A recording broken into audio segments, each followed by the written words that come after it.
Hi, it's Kamon Reynolds. So it is the 11th of November, one of those days, and it is supposed to be really cold tomorrow for us. I mean, we're going to drop down to 16 tomorrow night, but not today. T-shirt weather. I got some new white tees because, oh, hey, buddy. It's a good thing they have wings, right? Leave me alone. Anyways, get off my hide.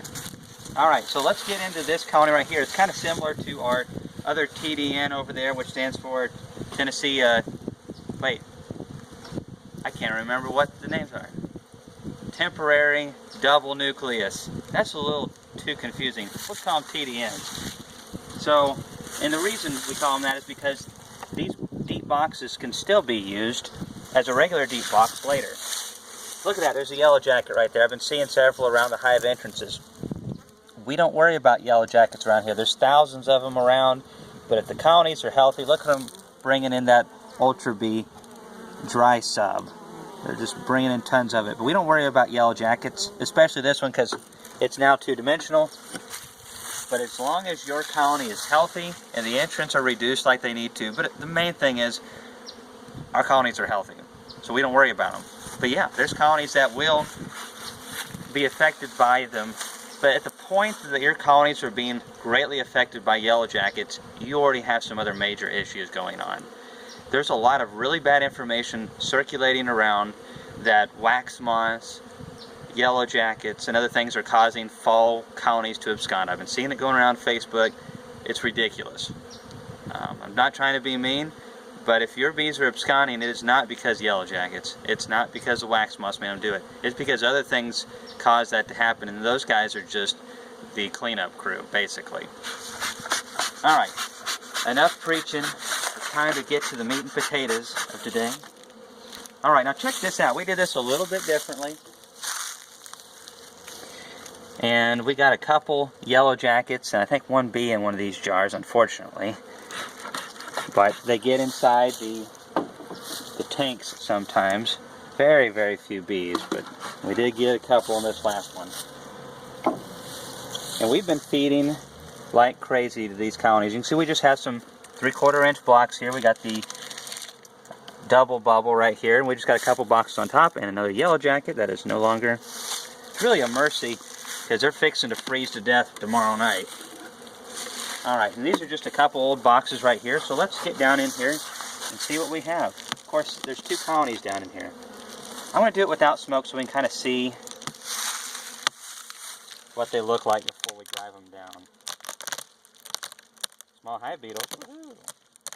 Nice little bit of pop in there. Sure the bees love that. Okay. You know, these are just mating nukes that we threw in here. Nothing fancy. I'm just kind of curious to see if little colonies like this, butted up against one another, have made any brood recently. Now, it's been fairly mild, but there hasn't been any natural food coming in. We really don't typically feed open sub this time of the year. We let the bees wind down, but we left a bucket out when we were making some patties. And once the pollen ended, we got a good hard freeze, they started really going after that stuff, and we just thought, well, with this bee yard, we'll just see what happens. Alright. There's not a lot of bees in this colony. Little mating nuke, so you can see all the syrup down in there.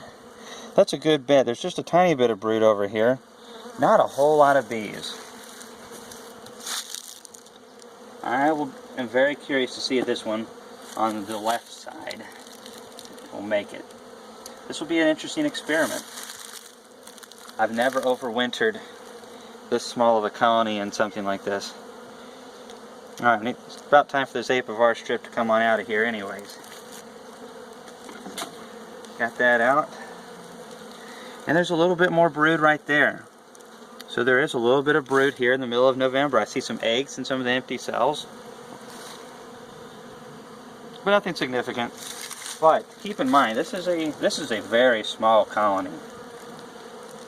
You know, it's never my intention to overwinter something this small, but we always have some mating nucleus colonies at the end of the year where we're raising queens for ourselves or other people or whatever. And these are the bees that are left over. Now, for those of you who've watched that other video where we combined 2 mating NUCs, they're looking really good. I mean, we just checked them, and they're in that 5-frame white NUC box on top of another one. And we've been feeding them Pro Sweet, and they look really good. But we took 2 colonies that basically look something like this, and we combined them together. And so with that, we ended up with a really nice looking, about 6-frame cluster. At least 5 frames. Good 5 frames of bees minimum. And so that's really nice. I really don't like anything much smaller than 5 frames if I can help it. And I really prefer something about 12 to 15. That's nice. Alright. So we got a lot of nice feed here in this frame. Oh, there's the queen. Boy, she has shrank down quite a bit, but she's not doing much laying. This feed is good though. This is going to help them out quite a bit. We're going to keep that feed on top for a long time. We're going to go into December with it and just see how long they take it. I'm curious. I'm pretty sure with the days that we have coming up, because it's going to warm back up. In Tennessee, we'll get cold, but it doesn't stay that way very long. Oh, looky here.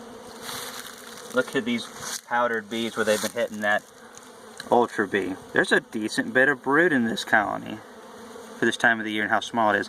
Bunch of eggs down in there. Quite a few eggs. Well, can you see any of those eggs?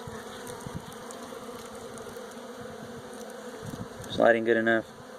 Awesome. Hey, got some brood over here. Look at all that. It's awesome. So this colony's doing a little bit of growing. A little bit of less brood over here.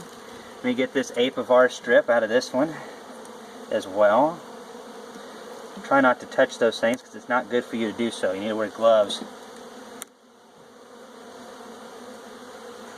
And there is no brood on this frame. So, you know, there's just a tiny patch of brood in most of our colonies now. But, you know, every little bit helps, and it's amazing what a fistful of brood will do. Wow. So, you know, this is just something that you can think about.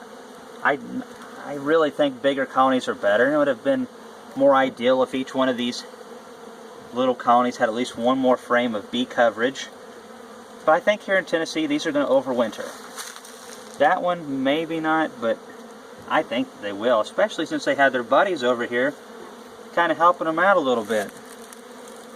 Now this frame right here has nothing in regards to food on this side. It has almost half of some up in there.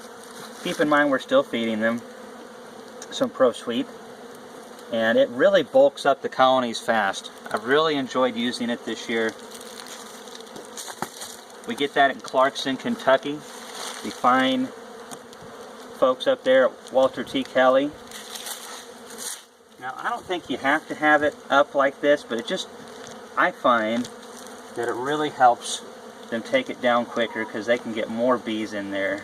It's not so pressed down on tops of those frames, and we can just take these jars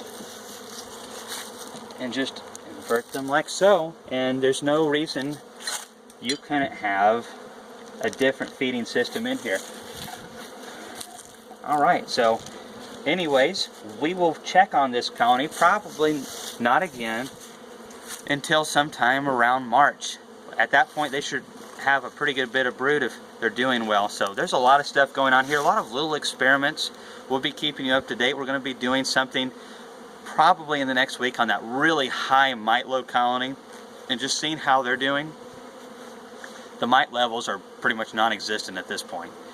We'll just see if they're going to be able to come back from the viruses, and I'm pretty skeptical in that regard. The viruses are really rough, and we really don't have a good way of taking them out that I'm aware of. A lot of opinions out there, but I'm pretty sure most of it is just based on opinion more than actual fact.